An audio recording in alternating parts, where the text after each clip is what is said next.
Tonight, as we come on the air, the deadly tram disaster unfolding in Portugal. Horror on a streetcar, popular with tourists, derailing and crashing into a building, killing at least 15 people in the center of Lisbon. Emergency crews working to pull out people trapped inside. What went wrong? Also tonight, Florida moves to eliminate vaccine mandates. The state's attorney general comparing the requirements to slavery. Will this put children's health at risk? And will other states follow suit? Fast-moving wildfires erupting across central California. Homes and businesses up in flames. A historic gold rush town completely destroyed. The battle to get the upper hand tonight. Epstein survivors pushing for action on Capitol Hill with lawmakers from both sides of the aisle. The MAGA Republicans joining Democrats pushing for answers.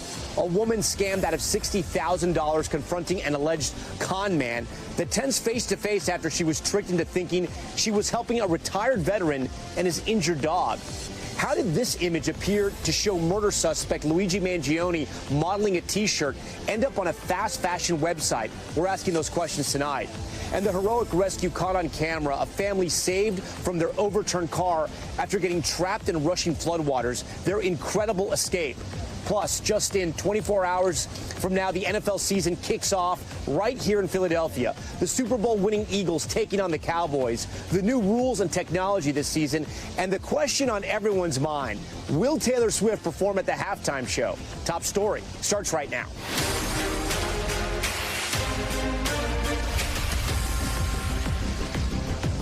And good evening from Philadelphia. We begin tonight with that deadly disaster involving a popular streetcar in Lisbon, right in the middle of rush hour. Officials say at least 15 people are dead, another 18 injured. New video from the scene showing a dust cloud rising from the destroyed tram. Firefighters say it appears a loose cable sent that car careening down a hill, smashing into a building, collapsing on impact. Moments after the crash, people seen running up the hill, desperate to help any victims they could find. Passengers on another tram just feet from the crash site scrambling out of their tram car's windows. You see it right here. The incident drawing a massive emergency response, ambulances and police cars swarming the scene. And those rescue workers you see appearing to carry someone from the mangled remains of the car. That tram, a popular tourist attraction in Portugal's capital, one of 3 of its kind across the city. And tonight, that city's mayor announcing 3 days of mourning for the victims. Keir Simmons tonight leads us off with the latest. Tonight, the twisted remains of a terrifying and deadly crash. A tram popular with tourists destroyed after careering down a steep street in Lisbon, Portugal. This video shows the minutes after the crash, dust clouds in the air. Frightened passengers fill the streets. The tram that collapsed on impact, visible as others run to help. When I looked back, I saw the crash, this witness says. Because of the curve, it tipped over and crashed into the building. It made a huge crash. It was packed. Here, desperate people try to help, pulling at debris from the deadly accident. Officials say at least 15 were killed, 18 injured. Another tram arriving a short time later, people rushing to jump out of it. Firefighters say it appears a cable came loose, sending the tram hurtling down a hill before slamming into the building. The timing could not have been worse. 6 p.m., the middle of rush hour, as people headed out to enjoy a late summer evening. Police say those killed and injured include international travellers. Tonight, people who were trapped have been freed, and we've learned among those injured, a child, Tom. All terribly sad. Keir Simmons leading us off tonight with that deadly disaster. Back here at home, we head to Florida now, which just announced a plan to eliminate all vaccine mandates. The first state in the nation to make this move, coming as many in the medical community are warning it could have a dangerous impact on public health. NBC's Ann Thompson has a story. The battle lines over vaccines tonight drawn along state borders. Florida now planning to eliminate all vaccine mandates, even for schools, although shots will still be available. State Surgeon General Joseph Ladapo. Every last one of them is wrong and drips with disdain and slavery. Okay? Who am I as a government or anyone else, or who am I as a man standing here now to tell you what you should put in your body? Among the vaccine mandates that could be erased, measles, chickenpox, polio, and hepatitis B. Medical experts are alarmed. We'll continue to accumulate more and more unvaccinated people living in Florida who are under age 5, who will, over time, become a walking time bomb in terms of a potential outbreak. 3 other states, California, Oregon, and Washington, are forming a health alliance to provide their own vaccine recommendations. Citing the recent firings of experts at the CDC, they say the agency has become a political tool that increasingly peddles ideology instead of science. The Department of Health and Human Services rejecting that claim, saying policy will be based on rigorous evidence. Now even Republicans on Capitol Hill doubt if HHS Secretary Robert F. Kennedy Jr. can rebuild trust. And Ann Thompson joins us tonight live from New York. And is there any kind of timeline to when these mandate rollbacks could go into effect? No, Tom, there is not. And one catch here is that some of these mandates are actually law. So it's going to take the state legislature to step in and reverse the mandate for that to happen. Governor DeSantis at the press conference today said he had not spoken to any state legislators before making this announcement today, but that he would be working with them in the future. Also tonight, we have heard from the American Academy of Pediatrics and the American Medical Association, both of whom are opposed to eliminating these mandates, saying it will put lives at risk and also it undoes decades of progress in public health. Tom? All right, Ann Thompson for us tonight, and we thank you. Also breaking tonight, multiple wildfires are raging across California. Flames tearing through a historic gold rush town. Thousands of acres scorched, prompting evacuations. Right now, the weather is still a major concern. We're going to have more on that in a moment. But first, here's Liz Kreutz from the Fire Zone. Tonight, Central California, the center of multiple active wildfires. At one point, 22 burning all at once. So many that officials have dubbed it the TCU Lightning Complex and are using numbers to identify the individual fires instead of names. The mega blaze now scorching more than 13,000 acres with no containment. The vegetation this time of year is pretty dry, right? It's just a very combustible environment. The most destructive of the fires, the so-called 6-5 fire, which ignited late Tuesday near Yosemite National Park after a lightning storm and quickly spread through Tuolumne County, forcing evacuations as it tore through Chinese Camp, a small historical gold rush town that was settled around 1850 by Chinese miners. It's gone. This is what you have, what's left. Images showing the aftermath, a post office among several structures destroyed. The Beal family owns the Chinese Camp store and had to get out within minutes. While their home and business survived, they're worried about the recovery.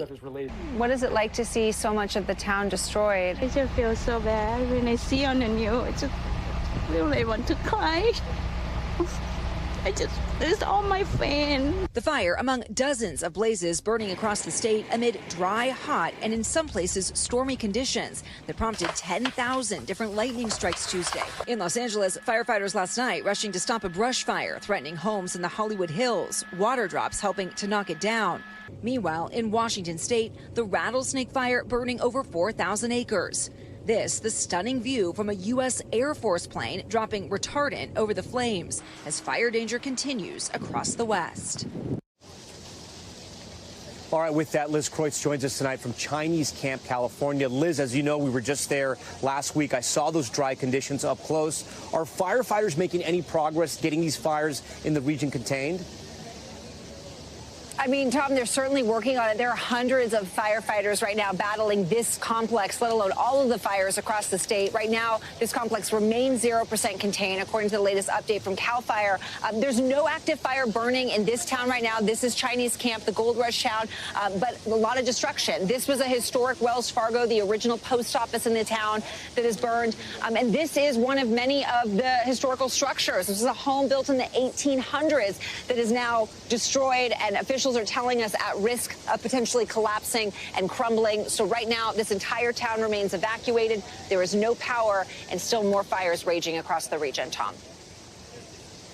So many residents there in California can't catch a break. All right, Liz Kreutz and her team on the fire line tonight. For more on the fires burning out west, Al Roker joins our coverage tonight in Philadelphia. Al, I understand the conditions there out west, not great for the firefighters. That's right. Drought conditions. There's no rain in sight. And as Liz mentioned, all these lightning strikes, over 10,000 yesterday. And we're going to unfortunately see more of that. In fact, if you take a look, we're looking at 47 large wildfires that are burning right now. And that's not even counting the smaller fires that are in the region. And we've right now got red flag warnings from Spokane all the way down to Alturas.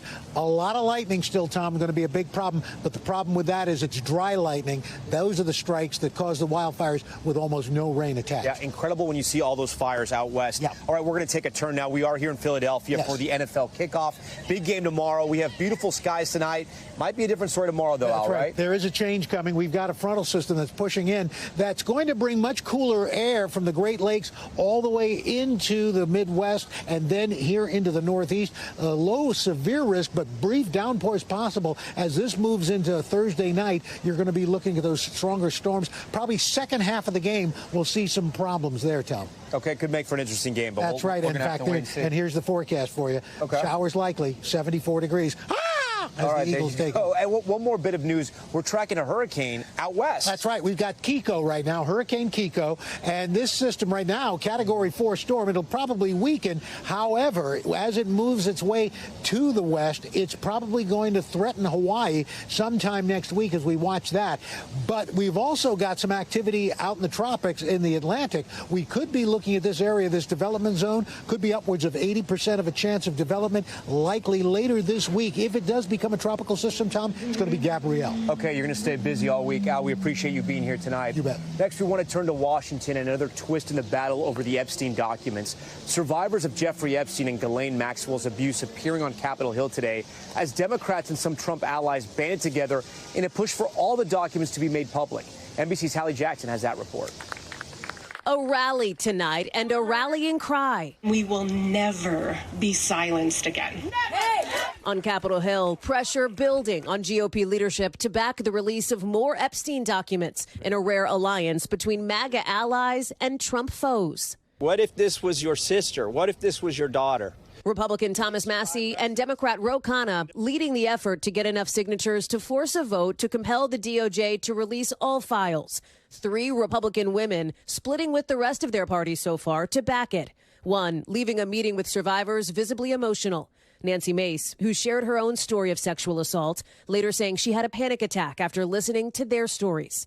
Despite the White House calling any support a very hostile act toward the administration, Khanna nodding to those Republicans backing. They won't be part of a stunt or a hostile act. This is about standing with survivors. If all Democrats sign on, as expected, only 2 more Republicans would be needed to force a vote. And as survivors called on members to do so, GOP lawmaker Victoria Spartz watched alongside us after, still undecided. This is an issue that's important for a lot of American people, so I need to learn a little bit more. President Trump today trying to downplay the spotlight on it all. This is a Democrat hoax that never ends. Thousands of pages of documents have been given, but it's really a Democrat hoax. Mr. President Donald J. Trump, I am a registered Republican. There is no hoax. The abuse was real. Survivors now pledging to compile their own so-called list of people they saw in Epstein's circles, as one told us yesterday. We'll compile our own list and seek justice for, on our own. I mean, I think that's what's going to happen next. House leaders and the White House say this particular congressional effort is basically redundant, pointing to a parallel push for documents by the Oversight Committee. That investigation receiving a symbolic seal of approval from the House today. Tom? Hallie Jackson for us tonight. Hallie, we thank you. Our next guest is one of those Epstein survivors who spoke today in Washington.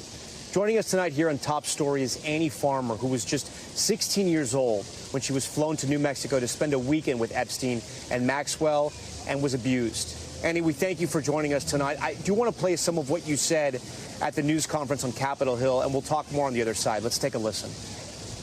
For so many years, it felt like Epstein's criminal behavior was an open secret.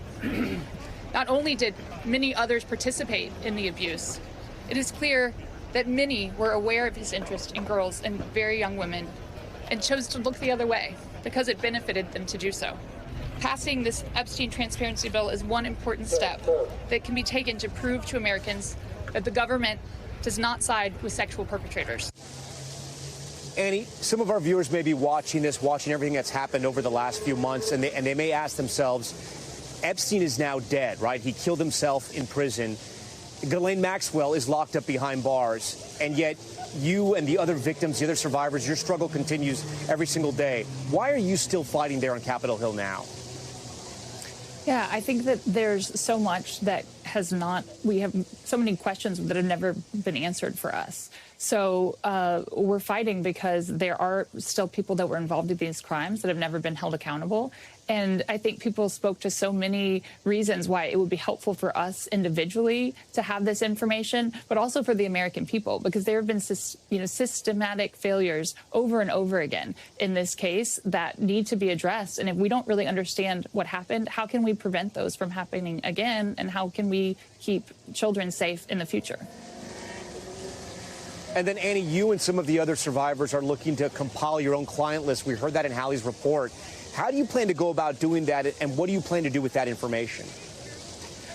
That's a new idea that's been introduced, and I think it's just been born out of the frustration with this question that people keep asking in the media. You know, we want the names, or there's so much focus on a list. And the idea is that actually we have turned over these names. People have reported these names to the FBI, to the government.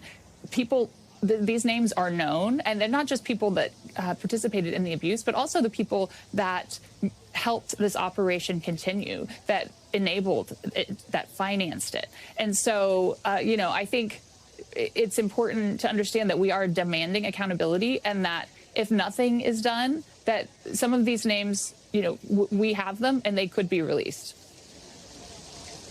And then, Annie, you were one of the only victims who got to confront Epstein during his bail hearing back in 2019, and you testified against Maxwell at her sex trafficking trial using your full name.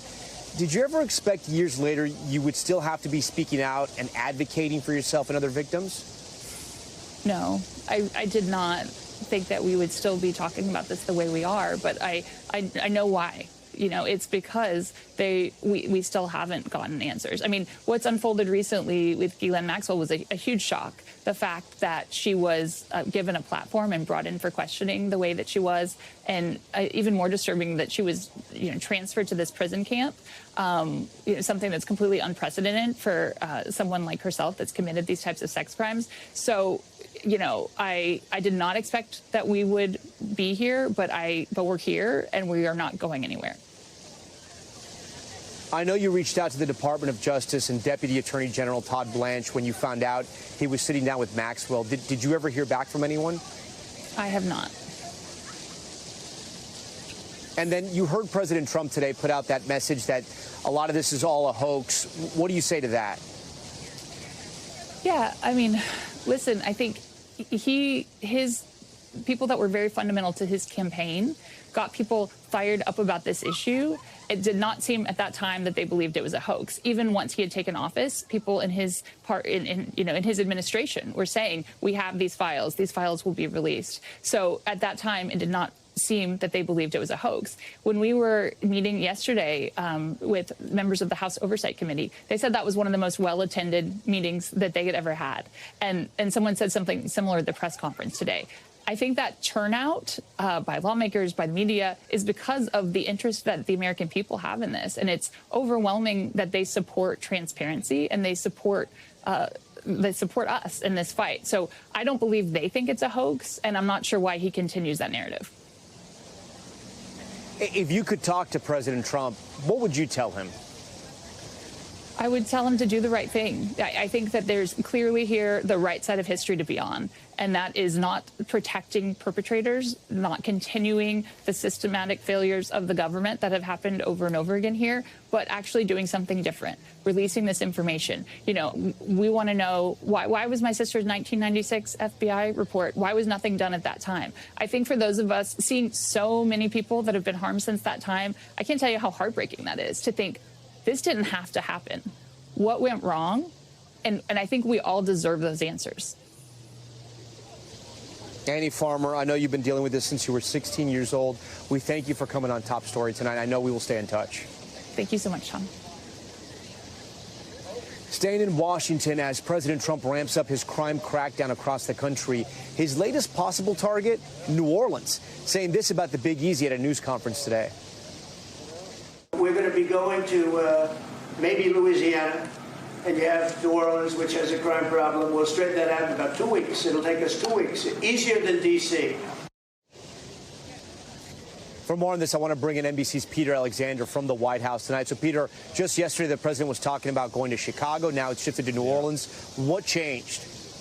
Tom, it's a good question. The president, as you heard, clearly looking to expand this crime crackdown, saying now that he might send those National Guard soldiers to New Orleans. That, of course, is a blue city in a red state. The president saying the state's Republican governor has asked for it. He suggested he would send those troops to New Orleans rather than Chicago, where Illinois' Democratic governor, J.B. Pritzker, has been a big vocal opponent of the idea. Pritzker, for his part, again today, said the troops are not wanted, not needed there. He called on Chicagoans, Pritzker did, to be ready with their iPhones to record any immigration enforcement efforts by ICE agents if they are spotted in the city. Pritzker says as soon as this week.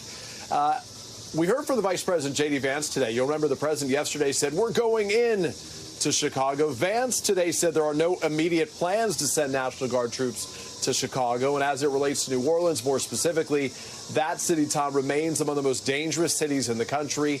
Halfway through this year, murder rates there have dropped significantly compared to previous years, but violent crime there remains pretty prevalent. And then, Peter, we're also learning about a major ruling in the Trump administration's ongoing legal battle with Harvard that came down late tonight. Yeah, that's right. A federal judge in Boston ordered the Trump administration to unfreeze nearly $2.2 billion in federal grants to Harvard. The judge conceded that Harvard has been plagued by anti-Semitism in recent years and should have done a better job, the judge writes, of dealing with the issue, but argues there is little connection between the research affected by the grant terminations and anti-Semitism. The judge saying that a review made it difficult to conclude anything other than that the Trump administration was using anti-Semitism, in the judge's words, as a smokescreen for a targeted, ideologically motivated assault on the country's premier universities, and was doing it in a way that the judge says went against the First Amendment. We reached out to the White House tonight. They shared a statement with us as well, saying that they plan to appeal. They call the decision egregious, and they insist, Tom, that the school remains ineligible for grants in the future. The question to remember, of course, is how we got here, and this is all after Harvard filed that suit when the administration announced in April that it was going to be freezing billions of dollars in grant money because the university refused to comply with its demands that included auditing viewpoints of the student body. Some other universities have been on the receiving end of this as well. We'll see how this may affect them or what they may do going forward as well. Tom. Peter Alexander, our thanks to you. Still ahead on Top Story tonight, the woman given the chance to confront the man she accuses of being part of a scheme tricking her out of nearly $60,000. You'll see it as it happens. Another celebrity break-in, this time actress Tracee Ellis Ross was the target. What police say thieves took from her home. And the popular online fashion retailer Shein facing questions tonight after accused killer Luigi Mangione appeared to show up modeling clothing on their website. How did this happen? Plus, tonight we come to you live from Philadelphia. The steps of the Philadelphia Museum of Art, made famous, of course, by one of Philly's proudest sons, Rocky Balboa. In just one day, the NFL season kicks off right here in the city of brotherly love, and we've got a special preview as the Eagles begin their title defense with the voices of football on NBC, Mike Tirico and Chris Collinsworth. Stay with us. Top Story. We're back in a moment.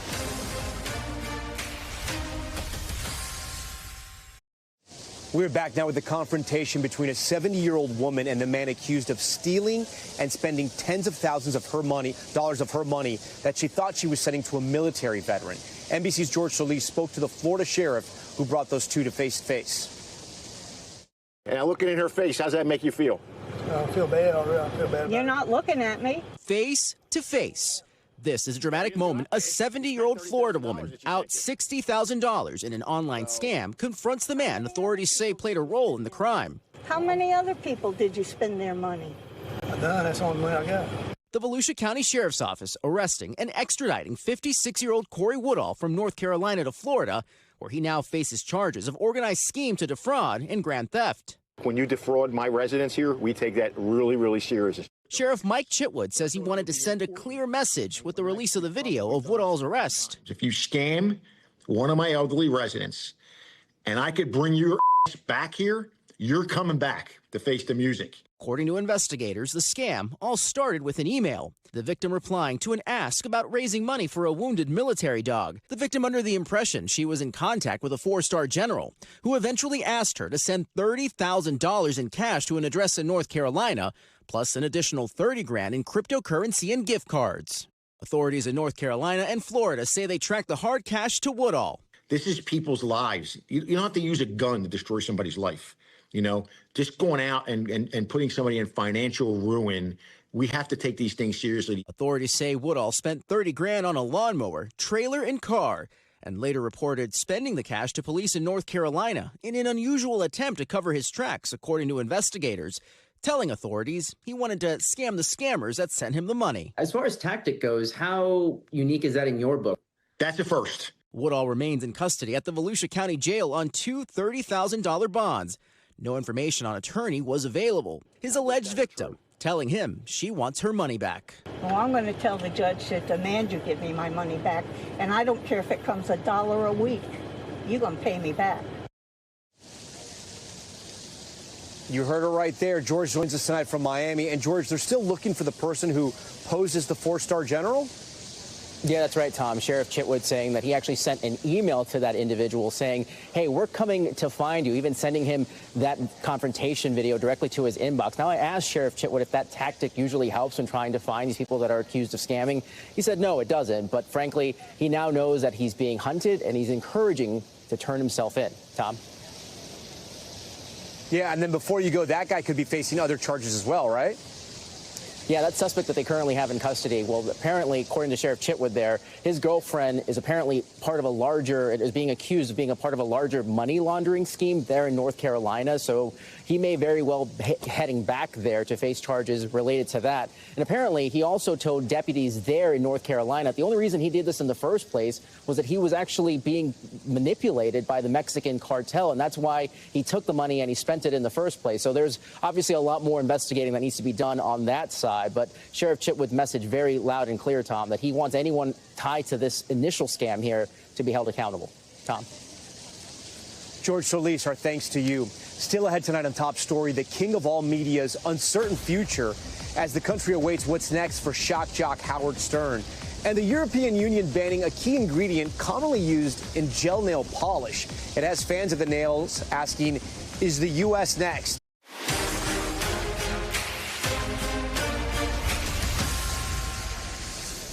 We are back now with Top Story's news feed, starting with survivors and families of victims killed in the Lewiston, Maine mass shooting, filing a lawsuit against the federal government. The suit alleges the U.S. Army could have stopped one of its reservists from carrying out the deadliest shooting in that state. 18 people were killed and more than a dozen others were injured when a gunman opened fire at a bowling alley and local bar back in 2023. The legal filing says the Army was aware of the gunman's declining mental state and did nothing in response. And the Los Angeles woman known as the Ketamine Queen pleaded guilty to charges in connection to actor Matthew Perry's death. Javazine Sanga pleaded guilty to 5 counts, including distributing the ketamine that led to Perry's fatal overdose. She faces a max prison sentence of 65 years. Her sentencing is set for this December. Also in L.A., police searching for the thieves who broke into the home of actress Tracee Ellis Ross. The LAPD telling our affiliate burglars shattered a glass door and took off with more than $100,000 worth of handbags and jewelry. Ross was reportedly out of town at the time. The burglary marks the latest incident in a string of celebrity home break-ins in this year. And a jet crashing through a fence at a suburban Chicago airport, coming within inches of a roadway. Take a look. The aircraft slid off the runway while landing at Wheeling Chicago Executive Airport. 2 people were on board at the time. No injuries were reported. The FAA, of course, is investigating. And a dramatic rescue caught on camera after a family was left trapped on their truck as they tried to escape floodwaters in New Mexico. Video shows a police officer crawling across a ladder to reach a woman stuck with her child and her dog. Look at this. You can see the violent waters rushing all around them, a construction vehicle holding the car in place as the officer carefully guided them to safety. Next tonight to the controversy over a shocking image on fast fashion retailer Shein's website. Here's that image, which appears to show Luigi Mangione, the man accused of murdering United Healthcare CEO Brian Thompson last year, modeling a shirt. That image has since been taken down, and NBC's Savannah Sellers joins us now with a statement just in from the Chinese-based company. Savannah, this is both disturbing and likely illegal. What is Shein saying about the image? Yeah, Tom, I mean, a lot of reaction about this online, which is really what brought it to Shein's attention. They said as soon as it was discovered, it was taken down, as you mentioned. Also saying there's this whole investigation going on now, Tom. They actually explicitly said the image in question was provided by a third-party vendor and was removed immediately upon discovery. They also say that they have these stringent standards for all listings on their platform. They say that they are conducting this thorough investigation, and they also say that they're going to strengthen their monitoring processes. They're going to take also appropriate action, they say, against this vendor, Tom. But again, it's this photo. We are looking into whether or not was this potentially generated with AI. Was it photoshopped in some way? Of course, Mangione is in federal custody while he is awaiting that trial on all those charges, which he has pleaded not guilty to. But, Tom, as you mentioned, quite disturbing and certainly a talker with people online. Yeah, and then, Savannah, you mentioned this third-party vendor selling the T-shirt, and I know you've done some digging into who exactly they are. Yeah, Tom, so they mentioned that this image came from a third party. Well, what does that really mean, right? I mean, how, in essence, did this photo of somebody who's in federal custody end up online in this way? So essentially what has happened here is that Shein, right, you go on this website, you can buy a shirt from there. It's available there to purchase. They, of course, are getting that shirt from somewhere. So this is the vendor that was providing them with that shirt, and also, essentially, what Shein is saying is providing them with the imagery, essentially like the marketing materials for that shirt. We were actually able to see on the website an archived version of that site that has now been taken down that showed the image, exactly which vendor that was. If you then go to that vendor's website, Tom, I mean, it's a little sketchy, to be honest with you. It looks like most of those images on that website are AI generated, or at least sort of computer generated in some way, not all actual real people modeling any clothing here. Also, it lists an address, in Detroit as like its sort of headquarters. That address does not actually seem to exist. When we emailed to ask for any clarity, the support email, it bounced right back. So, Tom, definitely a little interesting going on with the company that actually provided these images, again, according to Shein. All right, Savannah Sellers for us tonight. Savannah, we thank you. And tonight is one of radio's most iconic voices searching for a new home. Speculation is mounting over Howard Stern as his mega contract with SiriusXM is set to expire soon. His show promoted his return yesterday, but he never made it on the air. Here's NBC's Stephanie Gosk. The Howard Stern Show goes on hiatus every summer. Don't ever prank me again. But this time, rumors are swirling the 71-year-old, one of the original radio shock jocks, might not be coming back. Speculation began in August with tabloid reports that Stern was not renewing his contract with SiriusXM, so the show hit back. Howard Stern, fired, canceled. Is it really bye-bye buoy? Promising he would respond to the headlines. Howard Stern will speak. Tuesday, September 2nd. But that day came and went with no appearance. Now the show says he will return next Monday. Stern is at the end of a 5-year contract reportedly worth hundreds of millions of dollars. SiriusXM and Howard Stern have not responded to requests for comment. But analysts say the media landscape has changed, especially in the last 5 years. SiriusXM has been investing hundreds of millions of dollars in other podcast deals. And Stern's importance to SiriusXM may have diminished. You have to understand that maybe Howard Stern isn't as unique or as unusual as he previously was for this company. And he certainly was unique. In the early days, pushing the envelope with bawdy, sexist jokes. Honey, let me see those boobs. And wild stunts. But in recent years, the show evolved, at times focusing on polarizing issues like vaccines. Their freedom. I want my freedom to live.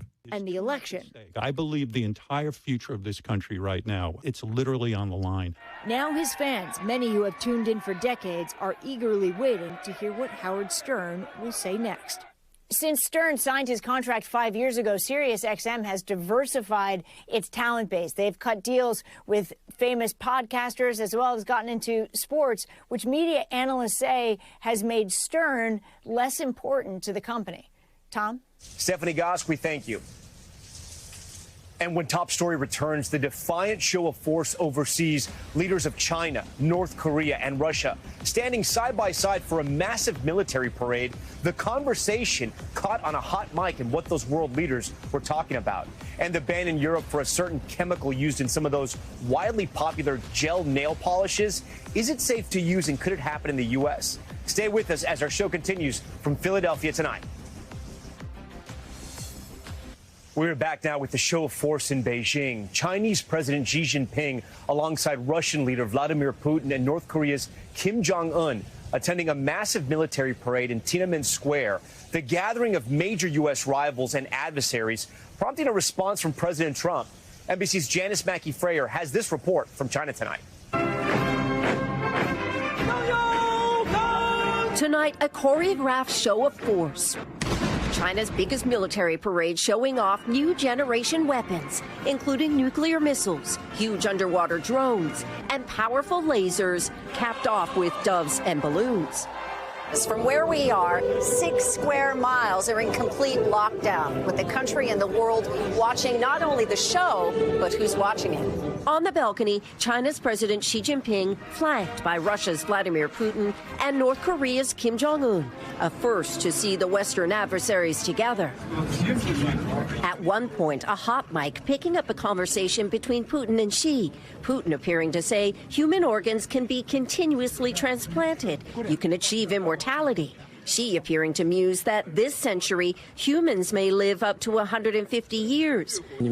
Asked about it later, Putin saying there is hope human lifespan can increase considerably.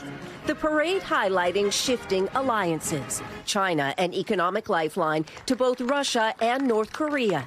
Kim now a partner in Russia's war against Ukraine. President Trump posting, "Please give my warmest regards to Vladimir Putin and Kim Jong-un as you conspire against the United States of America." I thought it was very, very impressive, but I understood the reason they were doing it, and they were hoping I was watching, and I was watching. Kim Jong-un grabbed the spotlight here, arriving on a bulletproof train with his daughter, tapped as a possible successor. This lavish parade happening as China's economy is struggling. Still in a speech, Xi insisted China's rise is unstoppable. China is eager to project itself as the leader of this group seeking an alternative to a world order long dominated by the U.S., and they're warning the U.S. and the West not to challenge them. Tom? Janice Mackey-Frayer, thank you. Staying overseas now with Top Story's Global Watch, starting with new footage from that devastating landslide in western Sudan. Here you can see crowds searching for survivors while digging through piles of mud and rubble. So far, we're told they've only found one person alive. An armed group that controls the area says at least 1,000 people were killed. It's believed to be one of the deadliest natural disasters in that country's history. And new video capturing the moment a luxury yacht capsizes and sinks just minutes after being launched into the water. Take a look at this. The vessel about to take its maiden voyage off the shore of Turkey, slowly falling over, we should say tipping over, landing on its side. At least one person is seen fleeing the boat as it continues to sink. The cause remains under investigation. And Pope Leo getting revved up for charity in St. Peter's Square today. The Pope signing his name on a custom BMW motorcycle set to be auctioned off for a nonprofit organization. Crowds of bikers cheering him on as he checked out the bike. The proceeds will go to a children's charity in Madagascar. Next tonight, a new warning overseas has Americans asking, are manicures really safe? The EU banning the use of an ingredient found in most gel nail polishes, citing health concerns. NBC's Kaylee Hartung explains what it means back here at home. A new ban in Europe has people polishing up on their manicures. You need to throw away all your gels. Trimethylbenzoyl diphenylphosphine oxide, or TPO for short, is a chemical found in most gel nail polishes. It helps speed up the dry time as the polish hardens under UV lighting, giving nails an extra glossy finish that does not chip easily. The European Union first announced the new regulation back in May, saying the substance can be toxic for reproduction and declaring it should no longer be allowed in cosmetic products. However, health experts say the EU regulation was influenced by a study on animals, not humans. Why is America not banning it too? If these other places is saying that it's harmful, they need to ban it here too. The ban now fueling conversations here in the U.S. on whether it's safe to use. When we're making that sort of evaluation in the States, we're really looking to see, like, what is the exposure? What is the real risk? As a dermatologist, if a client comes to you with concern, are you telling them to avoid gel manicures? I am not. I always tell my patients, I'm here to give you information. And then this really is a personal and individual decision because I don't have evidence that it is truly harmful. In a statement, the Nail Manufacturer Council on Safety says safe and effective alternatives to TPO are already on the market. Clients can continue to enjoy gel manicures with confidence. Globally, the gel nail polish market is valued at nearly $2 billion. Initially introduced in the 1980s, gel nail polish had a breakthrough in popularity nearly 30 years later when shellac arrived on the scene and had nails looking polished to perfection for weeks longer than your standard polish. But some salons are already seeing customers change their habits. We definitely have been seeing a trend of people not doing gel. Tina Wang is the owner of Lanula in Brooklyn, a nail salon that says it only uses non-toxic polishes. But some gel options still include TPO. Someone who's worried about it, I would just say, don't do it. We have this other great polish that lasts almost as long, is almost as durable, and it's pretty good for most people. And a reminder, from kickoff to the Super Bowl, the NFL is on NBC all season long. Coverage of the Cowboys-Eagles kickoff game starts at 7 p.m. Eastern tomorrow only on NBC and Peacock. We thank you so much for watching this special edition of Top Story tonight. Reporting from Philadelphia, I'm Tom Llamas. Stay right there. More news on the way.